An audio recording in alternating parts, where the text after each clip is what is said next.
Madhava Govijana Vallabha Girivardhari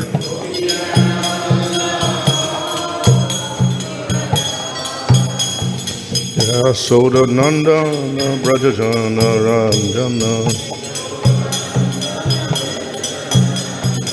Yamunatira Vanachari Yamunatira Jaya Radha Madhava Kunja Vihari Jaya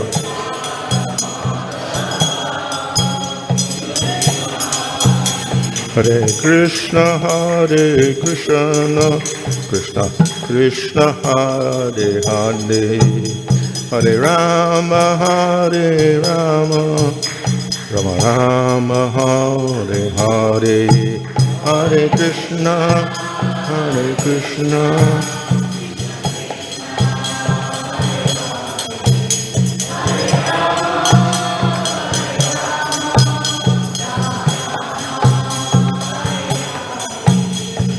Prabhupada Jaya Prabhupada Jaya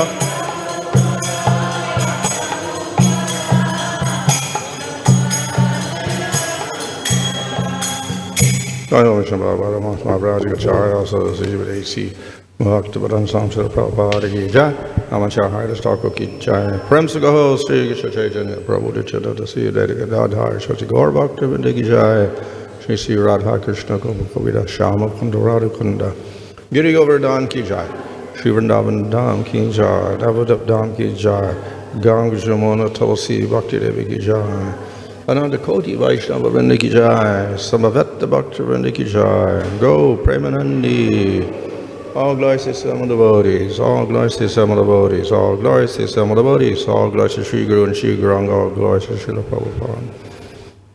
Om Namo Bhagavate Vāsadevaya. Om Namo Bhagavate Vāsadevaya. Om Namo Bhagavate Vāsadevaya. Nama Om Vishnu Banaya Krishna Prasthaya Buddhade Shrimate Bhaktivedanta Swami Niti Namane Namaste Saraswati Devi Gauravani Prachadane Nirvishesha Shunyavadi Paschatadesha Tarane Shri Krishna Chaitanya Prabhu Nityananda Sri Advaita Gadadhar Shivasti Gaur Bhakti Vrinda Hare Krishna Krishna Krishna Hare Hare Hare Rama Rama Rama Hare Hare. Reading from Srimad Bhagavatam Canto 1 Chapter 3 verse 42. Satu saṁśrāvayām asa mahā-rājam parīkṣitam prāyopaviṣṭam gaṅgāyām parītam paramarṣibhiḥ.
son of Vyāsadeva, to again saṁśrāvayām asa, make them audible, mahā-rājam, unto the Emperor Parīkṣitam, of the name Parīkṣit, prāya-upaviṣṭam, who sat until death without food or drink,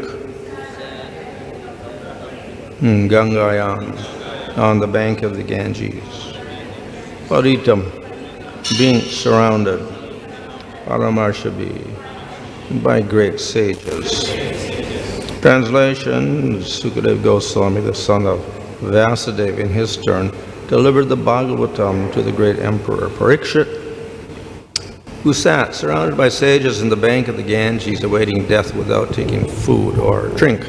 Purport: all transcendental messages are received properly in the chain of disciplic succession. This disciplic succession is called paramarā. Unless, therefore, Bhāgavatam or any other Vedic literature are received through the paramarā system, the reception of knowledge is not bona fide.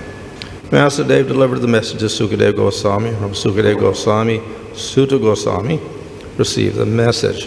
One should therefore receive the message of Bhāgavatam from Sūta Gosvāmī or from his representative, and not from any irrelevant interpreter.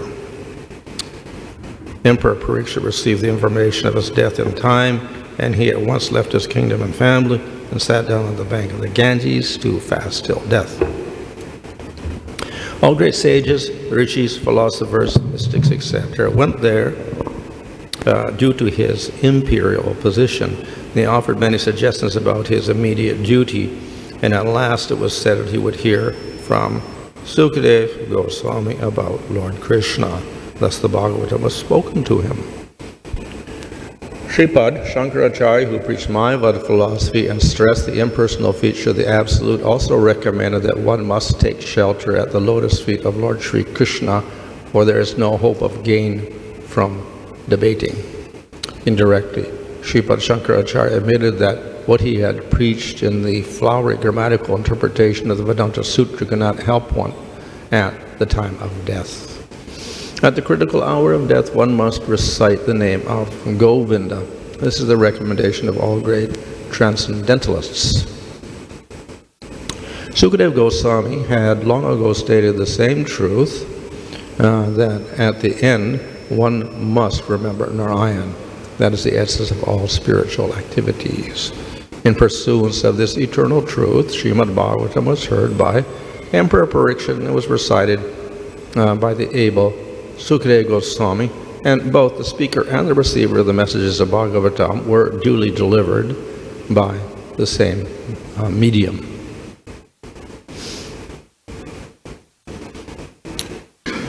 So here we see the the transmission of Bhagavatam, transmission or handing down paramarā is often emphasized in the Bhagavatam and other Vedic literatures.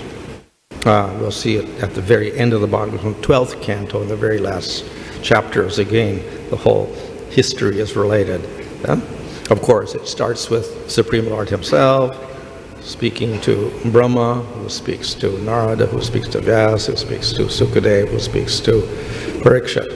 And then meanwhile, Sūta also hears, and then he keeps it to the sages at Naimisaranya. So that's basically the paramarā as we see it. So as Prabhupada points out in the Purport, the reason this type of paramarā is repeated several times in the Bhagavatam is because this is the system of transmitting knowledge. We do have another paramarā, that's a diksha paramarā, which is similar because just like the teachings have to be given in succession, so mantra also has to be given succession. So diksha mantras are given from one person to another, who gives to another, who gives to another. And therefore we have a diksha paramarā system. So in both cases, parampara is necessary because subject matter is spiritual, whether it's mantra or teachings. We need some sort of transmission mechanism. So it goes from person to person. So that is what the parampara is. We're going from person to person. So in this way, not just the mantra, but the teachings also must come in the right line. And it's not just Bhāgavatam. We see that all teachings will come in a similar line. So we see that Vedavyas divided the Vedas up, then he gave it to his disciples, and then they gave it to their disciples, and they gave it to their disciples. In this way, the different branches of the Vedas were handed down. This is also described at the end of the Bhāgavatam. So again, we have a parampara of the Vedas themselves. And of course, the Puranas, Itihasas, etc. are also carried on in some sort of parampara. So this is always emphasized. And we can ask the question, why is it necessary, particularly if we have that knowledge available in book form and with commentaries, then why do we need someone also to speak it? So that's a question. Of course, now we don't even need books. We have audio recordings, we have videos, we have MP3 players and so many things. We got books on internet, etc. So the technology is such that we don't need an intermediary anymore to teach us because we get the books readily available. And of course, in the past, there was some necessity of an individual person teaching because there were no books. There was nothing. Of course, they had, later on, they had palm leaf manuscripts, so that's the best they could do. But they're very perishable, and they also take time to write, and not readily available for everybody. So somebody may have a copy of the Bhāgavatam written out in palm leaves. I don't know how many volumes you have to carry around with you, but it's a pretty big affair to have the whole Bhāgavatam in palm leaf manuscripts. You know, it's maybe the size of half a room or something. How are you going to take it around with you? How are you going to store it? Whatever. So it's, and of course it takes money also to print these things by handwritten things. So not commonly available. So mainly, of course, they would be in libraries, king's libraries or wealthy men's libraries. They would have such manuscripts. Therefore, not available for everybody. They don't know anything. Bhagavad Gita, how are you going to learn Bhagavad Gita? There's no books available. Unless you get a palm leaf manuscript, which is, say, rare. If you're wealthy, you could get one, but otherwise, no. So the other way, of course, is by hearing. So that was the common method, to hear and memorize, and then understand the meaning. And previous to the Itihasas and Puranas, there was the Vedas. So again, it's all, it was more restrictive. So they're not available for anybody. And the guru is not going to speak to anybody unless you're very, very qualified. So in this way, the knowledge was also not available in books, but also exclusive because it was not taught to everybody. Now, of course, the Vedas are more restrictive. Only the 3 upper varnas can learn. So Puranas and Mahabharata are more readily available. Still, no books or anything. So basically, you have to go to Guru to get. So just practically speaking, oral transmission was the medium. So that's as far as just learning the text. Besides that is understanding and getting the meaning of the text. That's another thing. So of course, the 2 things would go together. And a person would not teach the Vedas unless he also taught the meaning, so that otherwise it's useless. So what is the use of memorizing all the Vedas but you don't know what they mean?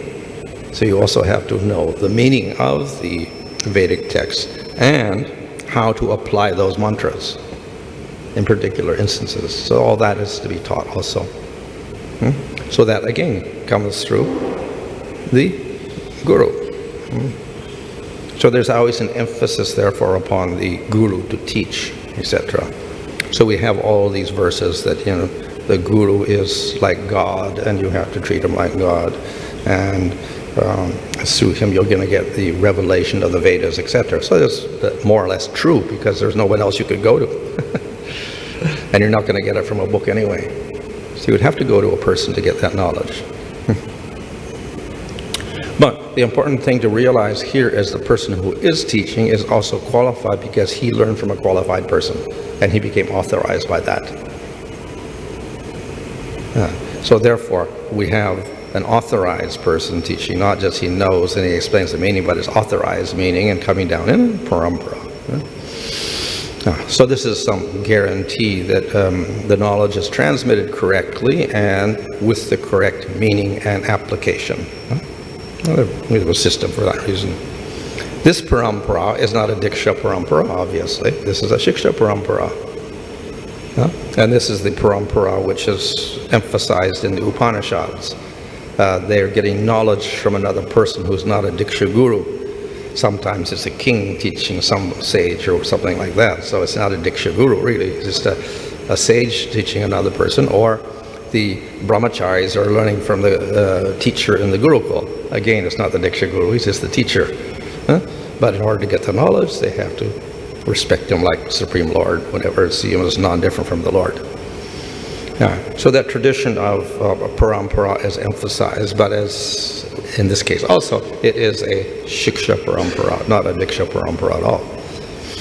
And here we see the paramarā again is Vyāsadeva, Śukadeva, to Parīkṣit, etc. And the system is the proper respect is given. The hearer or disciple is qualified in the eyes of the guru or speaker, and therefore the speaker will speak to that person because he knows he's qualified to get the knowledge and not misuse it. So there's some, we could say, checks and balances also involved here to see that the knowledge is transmitted to a proper person who will use it properly. And so we have an emphasis upon such a system coming down. So in this way, the knowledge is, this is the traditional knowledge. However, we do see that as time has gone on, after Chaitanya Mahaprabhu, of course, still they were using palm leaf manuscripts, whatever like that, even at that time, somewhat difficult to get. And therefore, we say necessity. But within the last few hundred years, then they made books. They got printing presses from the British, and they made books. So in Bhaktivinoda's time, Bhaktivinoda Thakur's time, then they published books, and your books were available of all different things.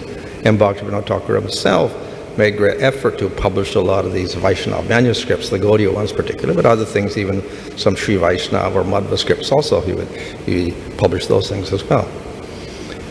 So within the last few hundred years, therefore, the texts themselves have become more available, which opens up the audience. So it's not just you learn through the guru, but then you could just buy a book in the bookstore and read it that way, or go to the library and read the book there.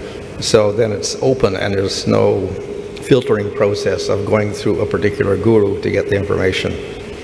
You can just pick up the book, go to the library and read it, or if you're a bookstore, you can buy it and read it. So in that way, the knowledge is more readily available.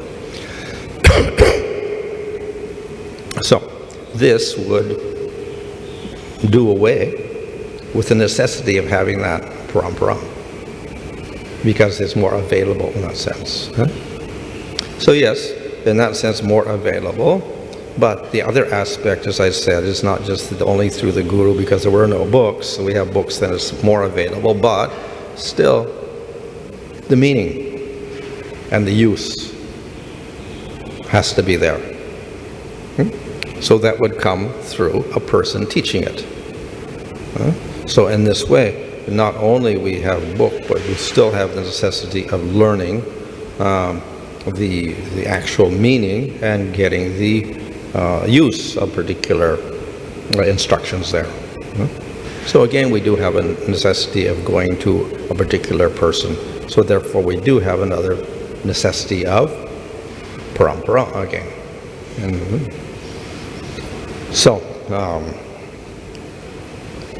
of course, then, in order to get the meaning, then we have commentaries. So now the commentaries are available also. So we have all the commentaries of Śukadeva Gosvāmī and Rupa Gosvāmī and Sūta Gosvāmī and Vyāsadeva and so many people. So then, in that sense, we can get the meaning without having the devotee, because we're getting the meaning there.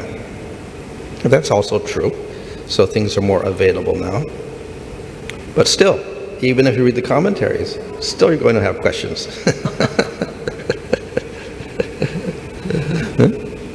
So this is why they do have universities. Obviously, you can just go and read all the medical books, but that doesn't make you a doctor.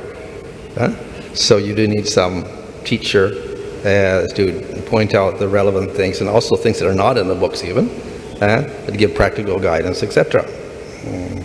So, in spite of all the commentaries, in spite of all the books, in spite of the bookstores and libraries and internet and whatever, still, we do require the practical guidance. In this way, we still have a necessity of the devotees. So the devotee never disappears at all from the scene. The devotee is always there. So in this way, we never do away with a paramarā system, whether it is diksha or shiksha, with an emphasis on shiksha here, an emphasis on shiksha in Bhaktisiddhanta is tracing out the line also. We have a shiksha line. So in this way, there's still a necessity of handing down the knowledge in a proper way.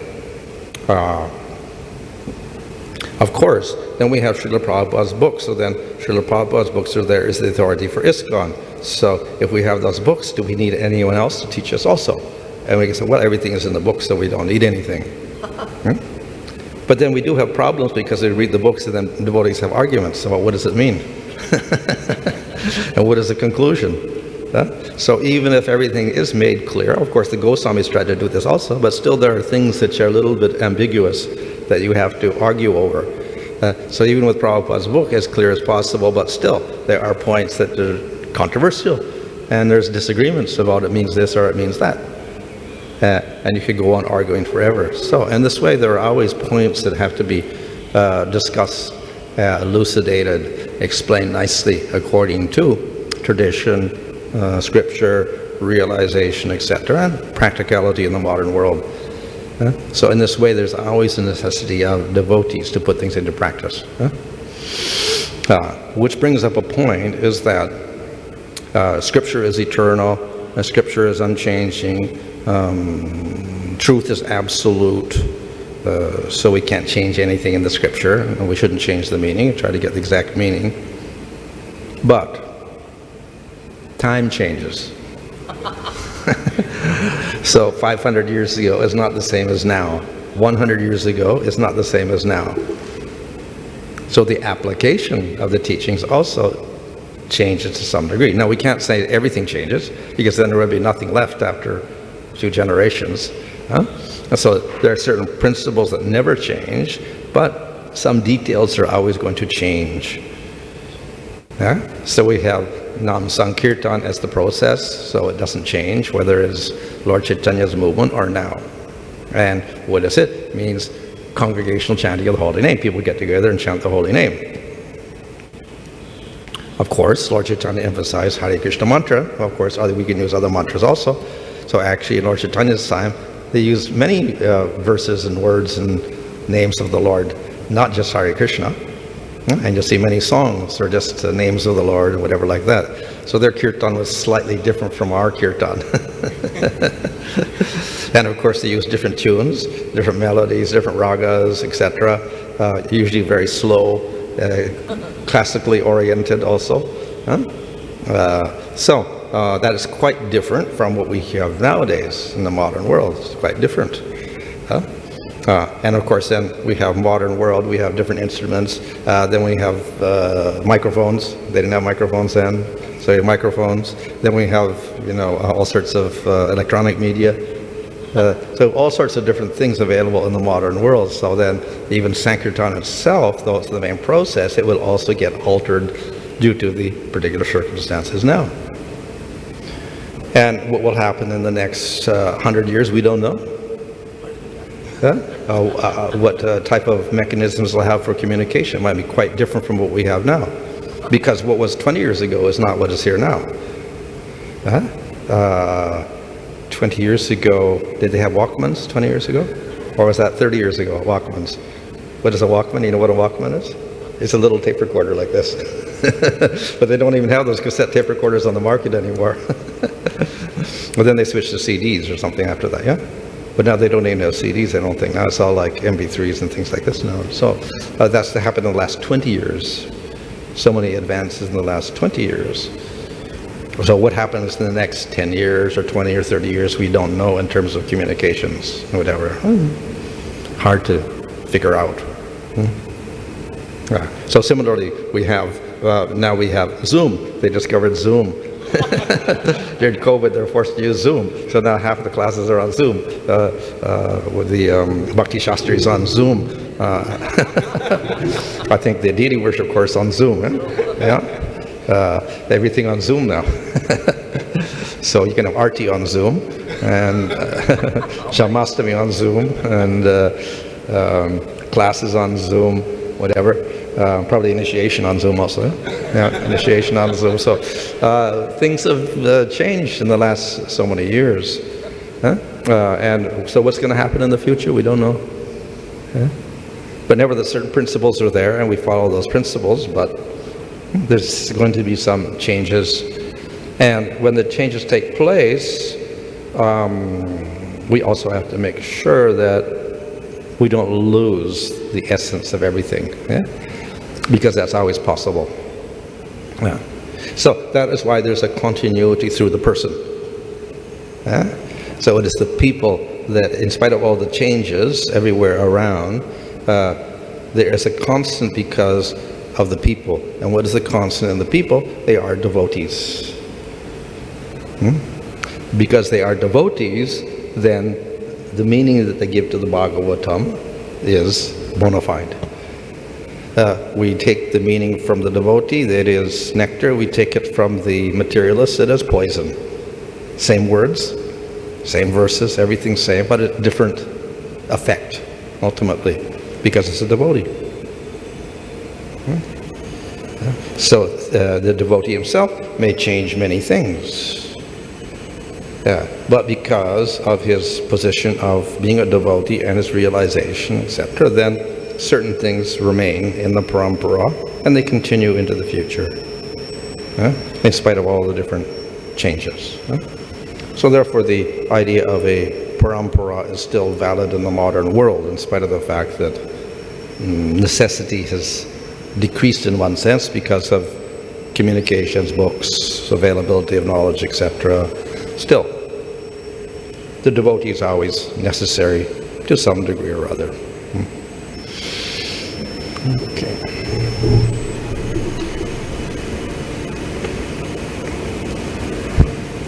Maharaj, nowadays even to learn Vedic mantras for rituals, we have Patasala, one has to undergo 18 years of study. We have, because the print media is very advanced by technology.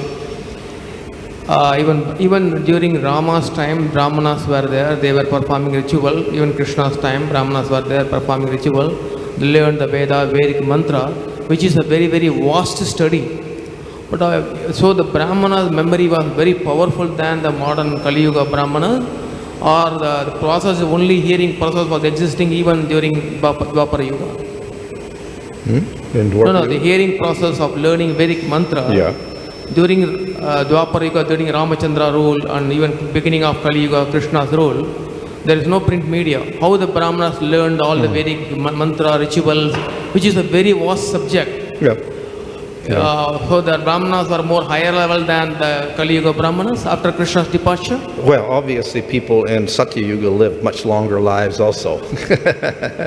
And they were sattvic. People in Kali Yuga, tamasic. Treta Yuga a little bit contaminated, Dwapara Yuga more, and then Kali Yuga the most contaminated, less intelligent, etc. So ability to learn also is much less in general of people. So therefore everybody's affected, all the varnas are affected, and there's only one varna in Satya Yuga, everybody's pure. But then we got introduction of varnas in Treta Yuga because the gunas start manifesting, and then by the time we get to Kali, tamaguna is most prominent. So therefore the ability of people to absorb the Vedas is going to be much more difficult. So not difficult for people in Satya Yuga, so they can learn all the Vedas, no problem.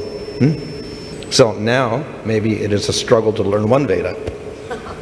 We have Ekavedi, but we have Chaturvedis, yeah? So originally they learned all 4 Vedas. But now maybe it's rare you're going to get one Ekavedi, even one who knows all of the one Veda, all the verses and all the whatever supplements, etc. So more difficult nowadays, much more difficult, definitely. But still, at least the attempt is there to do something and preserve it. That's good, but nevertheless, it's much more, say, deteriorated than in previous ages.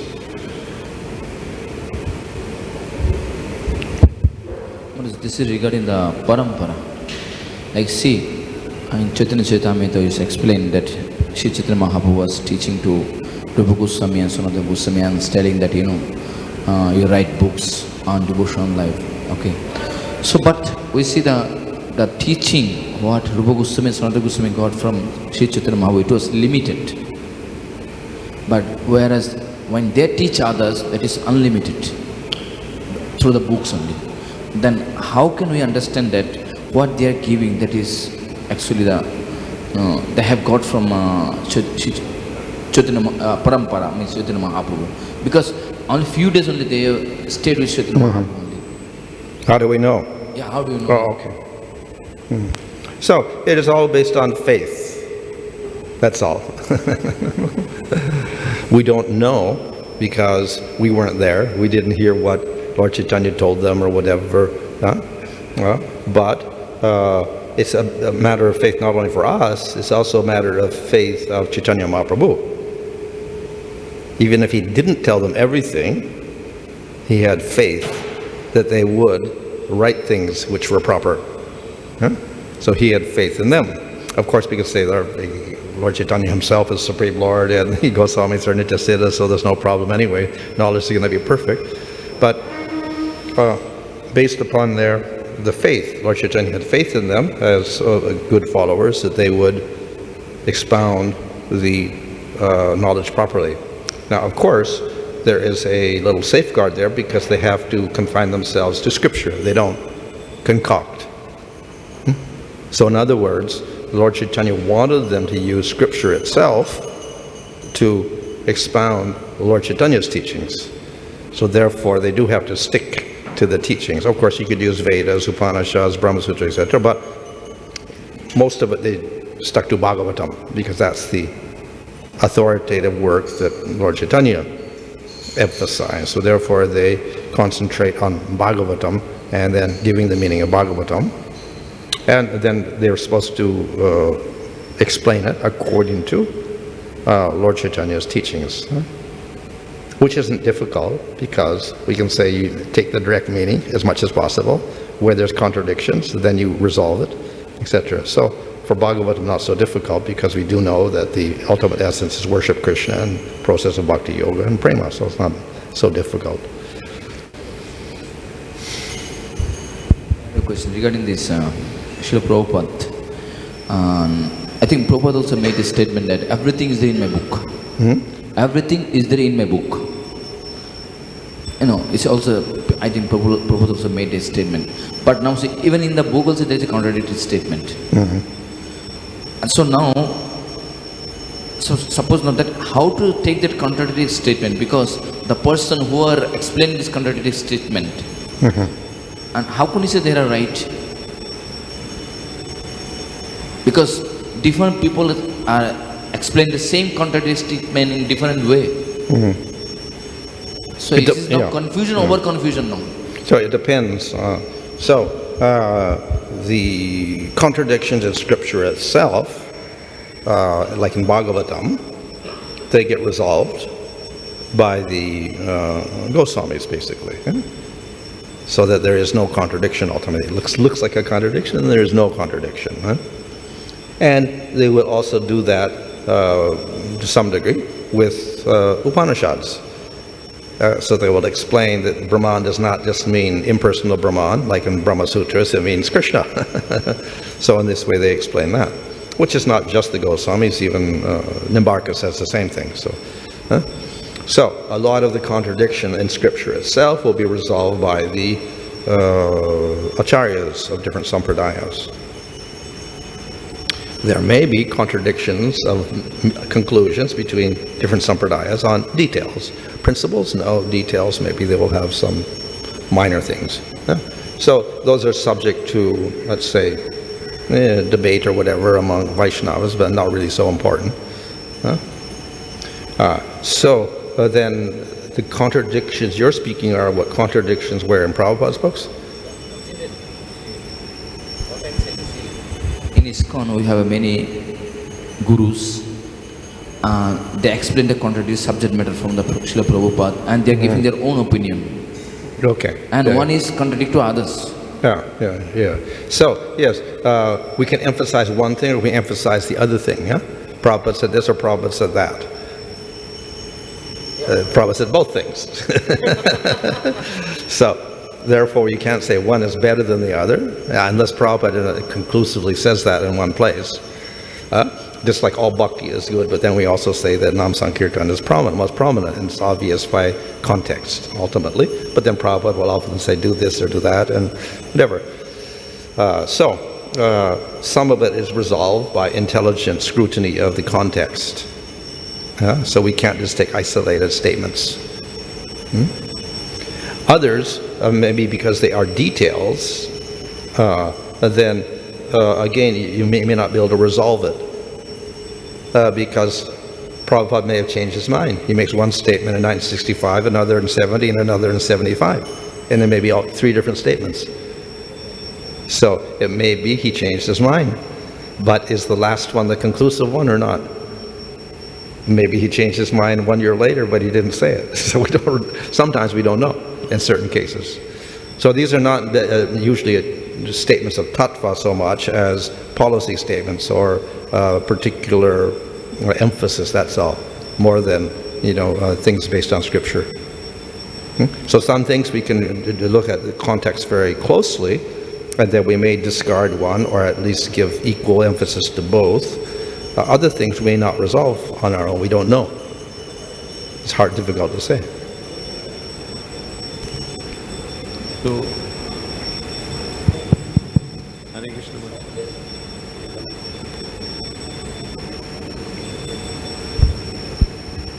So Maharaj, maybe in that case, the issue which Prabhu is talking about, maybe a similar policy as you were explaining yesterday about the Puranas. So there may be some statements, but they may be relative statements, and they can be interpreted in terms of absolute principles. Like there is this, I remember we attended a program, Leads program, and there was this one whole session about varnashram. And there was so much emphasis laid on that it's very important to go back to the farms and live that kind of life. So I felt that there are certain devotees who are very attracted to that kind of lifestyle, and they also over a period of time move into that kind of but then many devotees need to stay back in the cities, in the villages, and take forward this preaching movement. So then what's the point? So I was just adding to what he was saying that like the Puranas so there are some relative statements or they are secondary statements as you use the word. Yeah. So they have to be considered in that way. Yeah. Well, of course, for Puranic statements, usually we're dealing with tattvas, and some scriptures are stronger than others. So Jnana-kanda is stronger than Karma-kanda. So we'll take the Upanishadic statements as superior to the Karma-kanda statements. In terms of Puranas, we'll take the Sattvic Puranas over the Tamasic or Rajasic Puranas in terms of who to worship and what to do, etc. like that. So there's some easy things there. But these are not actually, whether it's Varnashram or no Varnashram, that's not really a tattva statement at all. It's just a policy statement. So sometimes Prabhupada emphasized, sometimes he didn't emphasize. If he emphasized so much, why did he build all the temples and cities? Huh? There's only one farm community, I think, in his time, that was New Vrindavan, but otherwise everything was in the cities. So why did he concentrate on the cities and emphasize that?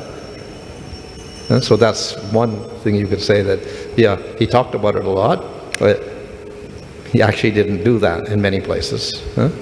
Now the other thing, of course, is that if you do farms, the tendency is then you lose the preaching. Because you're off on a farm. Everybody's on a farm doing something, then you're no preaching at all. So maybe that's why Prabhupada is interested in cities, because more preaching there. So that's the counter thing. So yes, you can have a farm, but then the other idea, of course, of farms, when you get into it, then the only way you can preserve a farm ultimately is to isolate yourself. Because otherwise you just run to the city. From the farm you run to the city, keep running to the city because it's 1 hour away. So every time you need something, you run to the city to get it and bring it back. So but if you want to be completely self-sufficient community, you have to isolate yourself. You isolate yourself, then where's the preaching in that sense? So that's a little bit of a problem. I don't know how they resolve that one. That's one thing. In long terms, then yeah, you do have to isolate yourself, and that's what they do in America in certain communities like the Amish and other Christian groups. They've isolated themselves for several hundred years from the rest of society. They just, no communication, nothing. They use horse buggies and still like that, the farms, etc. Isolated communities. And they don't associate with the rest of the world at all. And they still wear the old clothes of 200 years ago, everything. But is that what we want? Is that what Prabhupada wanted or not? Do we want to isolate ourselves like that and wear the clothes of 500 years ago and do the things like that 500 years ago?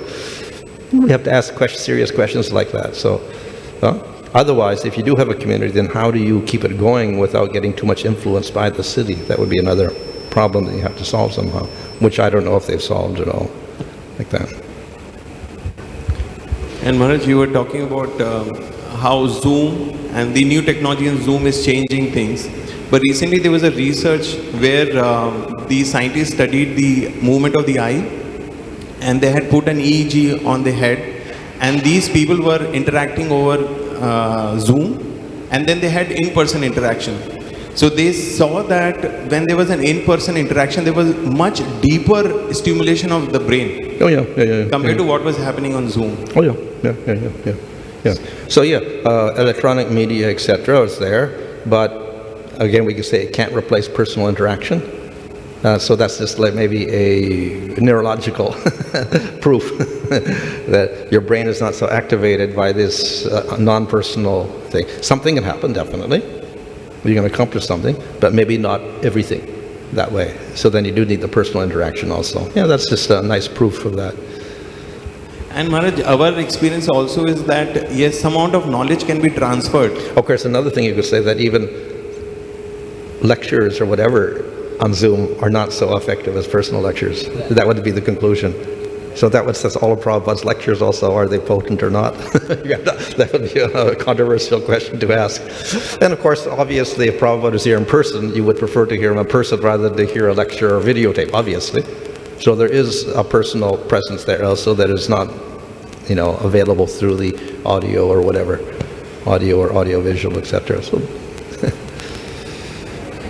So Maharaj, our experience also was that there is some amount of knowledge transfer, but when it comes to transfer of practices and culture, so that is where it really lacks. So we have a very clear distinction in terms of a devotee who comes to the temple, takes up Krishna consciousness, connects with the local Bhakti Vriksha. So his grooming, the way we see in ISKCON devotee, compared to one who has been groomed over internet or, there is a lot of difference in that. Mm-hmm. So that way, I was just thinking that what you were saying is that human touch, devotee touch is so extremely important. Yeah. Of course, if there's no other alternative, then that has to happen. There's an example of, I think in Mongolia, Some people start hearing some lectures or like that, or whatever. I don't know how they got the information, but they started practicing on their own. From somehow, maybe they got some books or something, and they started practicing in Mongolia. Later on, people discovered that they were actually interested in Krishna consciousness, so they went there and visited them, and they started cultivating. But they started all on their own, because somehow they got inspired to do it. So it's not that, the non-personal thing is completely useless, but at a certain point, yes, you do need the persons also.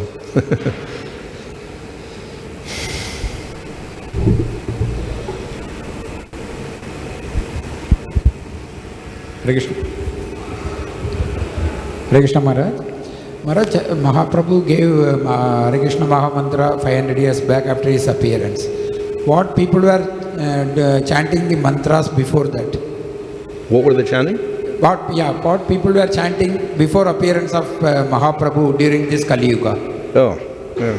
So, the main process for everybody, of course, bhakti was there, but a lot of it was deity worship. And then for deity worship, you had private mantras, so that wasn't chanted loudly. Now, of course, there were kirtans. I think of Sri Vaishnava, they had some sort of kirtan, and maybe in Madhva there was Purandara and others who had kirtans, etc. But it was not the main process. So the main process was through deity worship and the deity mantra through Diksha. So Sankirtan becomes the major process through Chaitanya Mahaprabhu.